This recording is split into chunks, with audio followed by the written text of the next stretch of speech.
Durante años, 3 mujeres desaparecieron sin dejar rastro en la ciudad de Cleveland, en Ohio. Sus familias nunca dejaron de buscarlas, mientras el tiempo pasaba y las esperanzas de encontrarlas con vida se hacían cada vez más pequeñas. Pero en mayo de 2013, una llamada de auxilio desde una casa de Seymour Avenue cambió para siempre la historia. Allí fueron encontradas con vida Amanda Berry, Gina de Jesús y Michelle Knight, 3 mujeres que habían desaparecido en distintos momentos y que habían permanecido retenidas durante años. Detrás de aquella puerta se escondía una realidad que nadie había imaginado. Esta es la historia de uno de los casos de secuestro más impactantes de las últimas décadas. La historia de 3 mujeres que sobrevivieron a años de cautiverio y que, contra todo pronóstico, consiguieron recuperar su libertad. Este es el archivo de Ariel Castro. Bienvenidos a Archivo Mortal, donde abrimos expedientes que muchos querrían olvidar. Historias reales, oscuras y perturbadoras. Historias que no podemos dejar pasar. Gracias por estar aquí. Si os gusta este contenido, suscribiros, dad un like, activad la campanita para no perderos ningún episodio y compartidlo. Ahora sí, abrimos el archivo.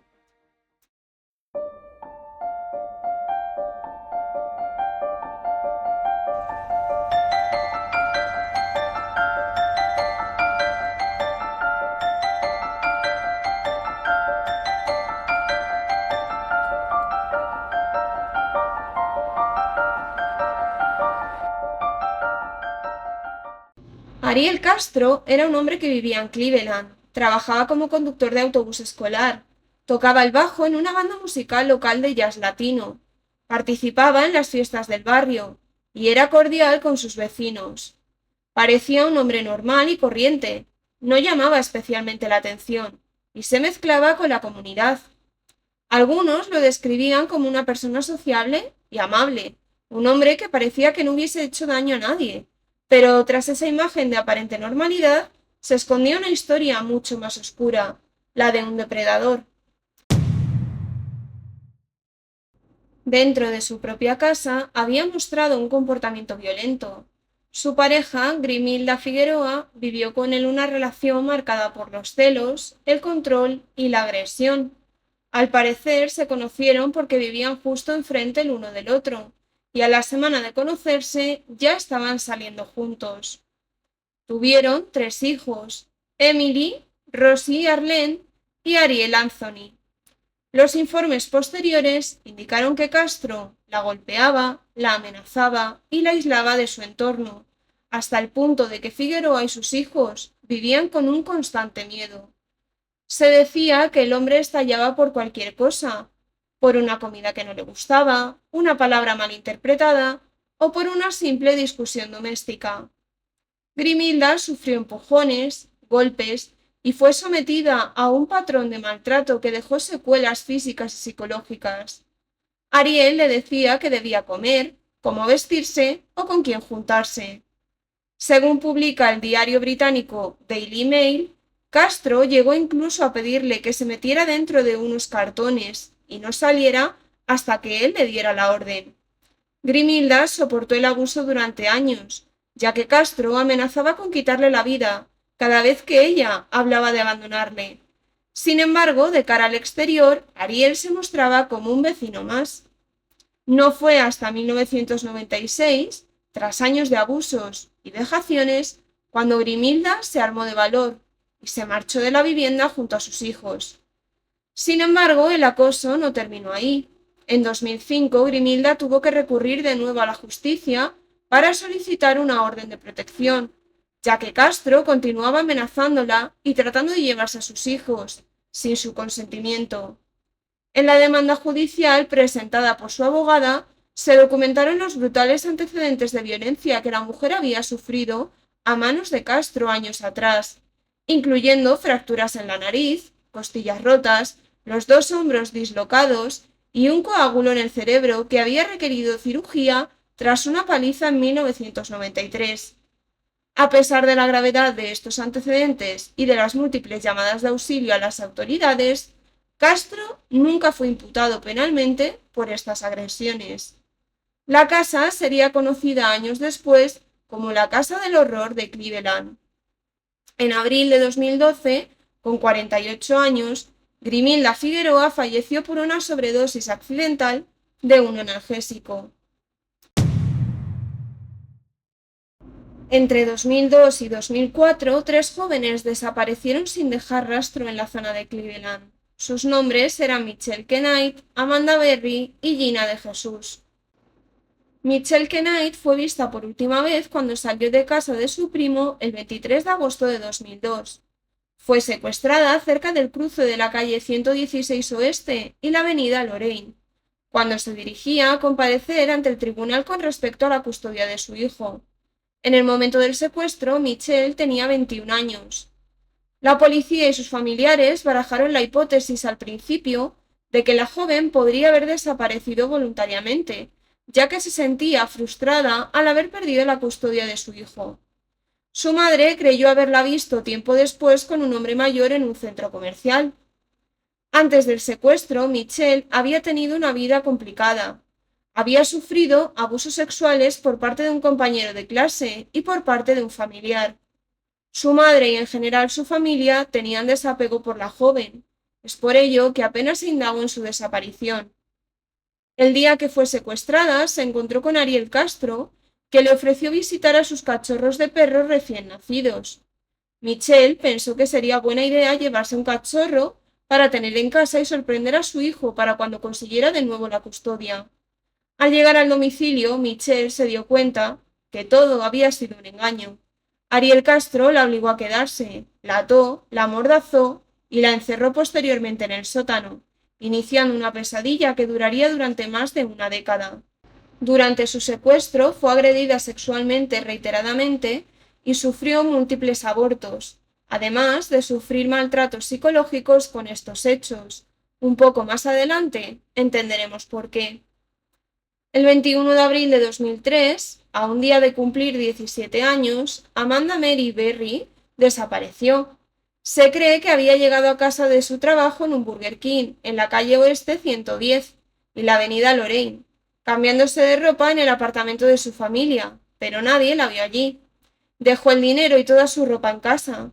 La joven tenía planes para celebrar su cumpleaños al día siguiente. A la mañana siguiente, sus padres se preocuparon al ver que su hija no regresaba, así que denunciaron su desaparición. La hermana de Amanda contó entonces que la joven la había llamado para avisarle que pasaría a cambiarse y que alguien se había ofrecido a llevarla.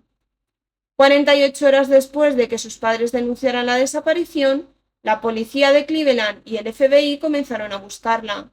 Se hicieron carteles con su rostro y una breve descripción, detallando que tenía perforaciones en las orejas y en las cejas y una cicatriz en el abdomen. Nadie volvió a ver a la joven. La última pista que tuvo el FBI fue una llamada desde el móvil de la chica a Lowana Miller, su madre, en la que una voz de un hombre dijo que se había casado con Amanda y que en unos días regresaría. La mujer buscó sin descanso a su hija hasta que falleció en 2006. Nunca creyó la historia de que Amanda se había casado. Ariel Castro dejó pasar casi un año antes de secuestrar a su tercera víctima, Gina de Jesús. El 2 de abril de 2004 a las 3 de la tarde, la joven estaba con una compañera de clase y llamó desde un teléfono público a su casa para pedir permiso para invitarla a pasar la noche, pero su madre no la dejó. Las chicas se despidieron y Gina caminó en dirección a su casa. Nunca llegó. Después se supo que en el camino se había cruzado con Castro, a quien Gina conocía muy bien porque era el padre de Arlene, una de sus compañeras de colegio, aunque la chica no vivía con él, sino con su madre, Grimilda Figueroa, porque el matrimonio se había separado hacía varios años. Castro le dijo que Arlene estaba en su casa y la invitó a merendar con ella. Gina aceptó sin sospechar nada raro. Después de todo, se trataba del papá de una amiga. Media hora más tarde, estaba encadenada en el sótano, junto con Amanda y Michelle. La policía tardó un día en dar la alerta sobre la desaparición de Gina, ya que nadie había sido testigo del posible secuestro. La semana siguiente, el FBI la incluyó en la lista de personas desaparecidas. Publicó su foto y descripción, en la que se destacaba que tenía un lunar notorio en la pierna derecha. Esa misma semana, las autoridades policiales dieron a conocer un boceto y la descripción de un hombre hispano de 25 a 30 años, de 1,80 m de altura y entre 70 y 82 kilos, con ojos verdes, barba y delgado. El sospechoso había sido visto cerca de la escuela en un vehículo azul claro o blanco. Vagamente la descripción correspondía con la de Ariel Castro, pero nadie pensó en él. Descontentos con la labor de los policías, los padres organizaron una búsqueda privada y realizaron vigilias con la colaboración de vecinos y padres de compañeros del colegio de Gina. También ofrecieron $25.000 de recompensa. Entre quienes se acercaron a colaborar estaba el padre de Arlene, Ariel Castro. Durante 2 años no hubo rastros de ella ni pistas de su paradero. Se la creyó muerta. En 2006, el FBI creyó haber dado con los secuestradores y detuvo a 2 hombres, pero los liberó rápidamente porque tenían sólidas coartadas el día de la desaparición de la chica. Un año después, un informante anónimo dijo que el cadáver de Gina estaba enterrado debajo del piso de un garaje. Perforaron todo, pero allí no había nada. El caso de Gina de Jesús fue presentado 3 veces en el programa televisivo de búsqueda de personas Los más buscados de América, donde los conductores lo relacionaron con la desaparición de Amanda Berry, porque las 2 chicas habían sido vistas por última vez a muy pocas calles de distancia. Mientras tanto, en el sótano de la casa de la calle Seymour, las 3 chicas secuestradas pasaban los días encadenadas a la pared. Castro les daba de comer una vez cada 24 horas y les permitía bañarse con agua fría 2 veces por semana. Cada tanto soltaba a una de ellas, la subía a su dormitorio, la golpeaba y la agredía sexualmente. Si en esas ocasiones la víctima intentaba escapar, los golpes o las agresiones se multiplicaban. Otras veces elegía a una de las chicas y abusaba de ella sobre el suelo del sótano, ante la desesperada mirada de sus compañeras encadenadas. Para hacer sus necesidades, Amanda, Gina y Michelle contaban con un orinal de plástico cada una, al que podían llegar estirando al máximo las cadenas. Ariel Castro los vaciaba rara vez, por lo que el olor en el sótano era nauseabundo. En 2006, Castro dejó embarazada a Amanda Berry. La niña nació en 2007 en una piscina de plástico en el sótano, y Castro obligó a Michelle Knight a asistir al parto. Fue en ese momento cuando la somete a una crueldad psicológica extrema. Tras haber sido forzada a abortar en múltiples ocasiones mediante palizas en el vientre y semanas de inanición, Castro la amenazó con matarla si la bebé o Amanda no sobrevivían. Para Michelle, el trauma de sus propios abortos provocados se transformó así en una cruel presión psicológica durante el nacimiento de la hija de su compañera, la cual se llamó Jocelyn. Amanda y sus compañeras intentaron que la niña tuviera la mejor vida posible, encerrada con ellas en el sótano. Se inventaban juegos y más tarde le enseñaron a leer y escribir. Por lo menos en 2 ocasiones Castro se la llevó a pasear por el parque. La niña le llamaba abuelo. Mencionar que con el paso del tiempo trasladó a las víctimas a la planta superior. Amanda Berry y Jocelyn estaban en un dormitorio, y Michelle y Gina llegaron a compartir una misma habitación. Previamente, Castro había sellado las ventanas con maderas gruesas desde el interior para evitar que entrase luz natural ni pudieran pedir auxilio.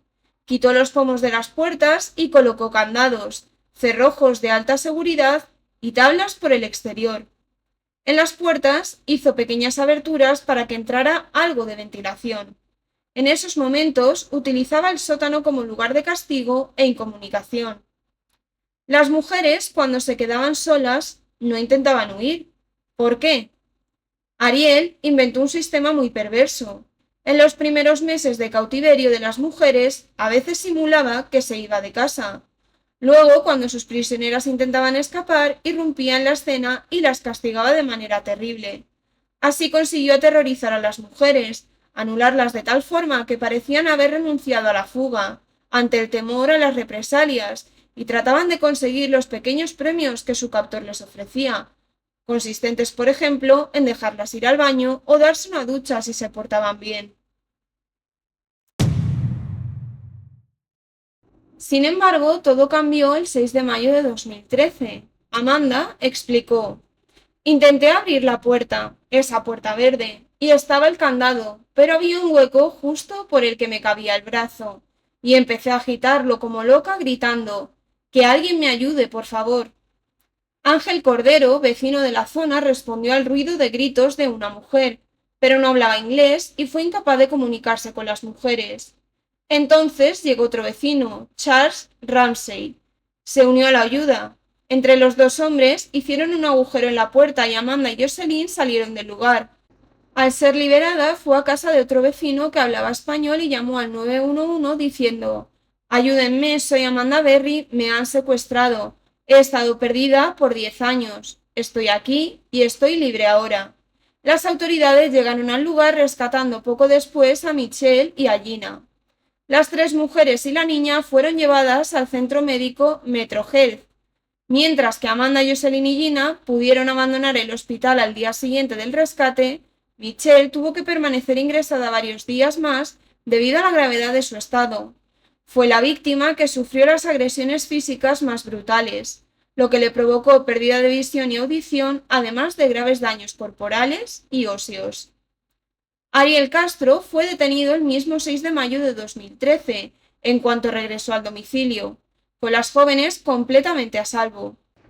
Durante el registro de la Casa de los Horrores de Cleveland, la policía recogió más de 200 pruebas incriminatorias que corroboraban las declaraciones de las víctimas.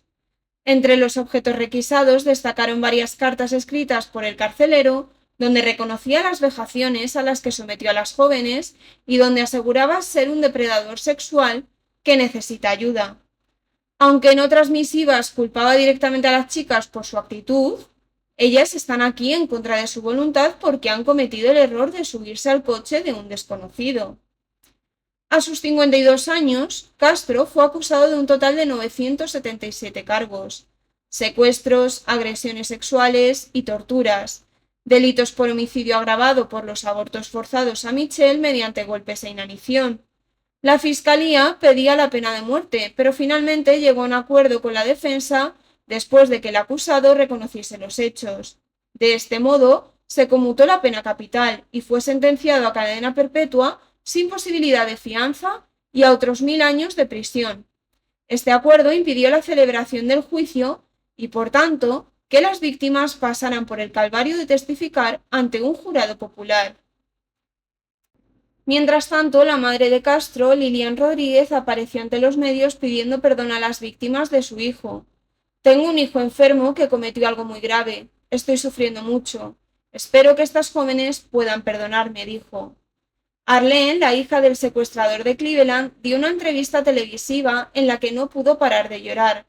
Le pidió perdón a su amiga Gina por las acciones de su padre y dijo que estaba desilusionada, avergonzada, pero principalmente devastada. Durante esta vista celebrada el 26 de julio de 2013, el secuestrador, sin levantar la vista del suelo, justificó su comportamiento delictivo. «Mi adicción a la pornografía y mis problemas sexuales me han afectado mentalmente. Yo fui una víctima de abusos de niño, y eso ha ido a más. No soy un monstruo, estoy enfermo. Creo que yo también soy una víctima. He pasado 11 años en el infierno, pero ahora comienza el tuyo», dijo Michelle sin mirarle a la cara. «No voy a dejar que lo que tú me has hecho me defina.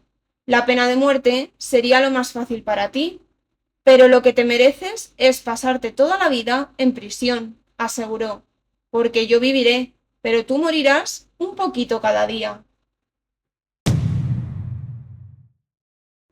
El conocido como el monstruo de Cleveland fue enviado al Correccional Oriente, donde estuvo bajo una protección especial. Tenía su propia celda y los funcionarios hacían una ronda cada 30 minutos. Pero un mes después del veredicto, Castro se quitó la vida en su propia celda ahorcándose con una sábana. Años antes de ser capturado, escribió: «Quiero acabar con mi vida, y que sea el diablo quien se encargue de mí». Michelle confesó en una entrevista para la NBC: «Si yo hiciese algo malo, aunque fuese una pequeña cosa, querría que alguien me perdonara. Así que puedo perdonarlo a él por lo que hizo mal, porque así es la vida». Gina y Amanda escribieron con la ayuda de un periodista el libro Esperanza, una memoria de supervivencia en Cleveland, donde relataron su vida durante el cautiverio. Cuanto más llorábamos y le mostrábamos nuestro dolor y nuestra tristeza, era como si eso le diera más energía. Así que tuvimos que aprender a no llorar, no mostrarle nuestro dolor, no mostrarle nuestra rabia, contó Amanda en esa ocasión. Michelle no quiso participar en el libro. Como dato curioso, en Google Maps la Casa de los Horrores apareció difuminada después de lo sucedido, antes de que la demolieran en el verano de 2013. Durante años, Amanda Berry, Gina de Jesús y Michelle Knight vivieron privadas de su libertad, alejadas de sus familias y de una vida que les había sido arrebatada. Pero el 6 de mayo de 2013 todo cambió. Su rescate puso fin a años de cautiverio y permitió que sus familias pudieran volver a abrazarlas. Ariel Castro fue detenido y posteriormente condenado a cadena perpetua más 1000 años de prisión. La historia de estas tres mujeres está marcada por un sufrimiento que nunca debería haber ocurrido. Pero a diferencia de tantos otros casos que hemos contado en Archivo Mortal, este archivo tiene algo que lo hace diferente. No terminó con una víctima mortal. Las tres sobrevivieron. Y aunque las consecuencias de aquellos años las acompañarían durante mucho tiempo, consiguieron salir de aquella casa y recuperar poco a poco el control de sus propias vidas. Porque algunas historias nos recuerdan que incluso después de los momentos más oscuros, hay personas que consiguen sobrevivir. Y este es precisamente el archivo de tres mujeres que lograron volver a ser libres. Si este caso te ha impactado, te invito a seguir el canal, compartir este episodio y dejar tu opinión, siempre desde el respeto, por supuesto. Me ayuda muchísimo a seguir investigando y dándole voz a otras historias. Nos escuchamos muy pronto con el siguiente caso.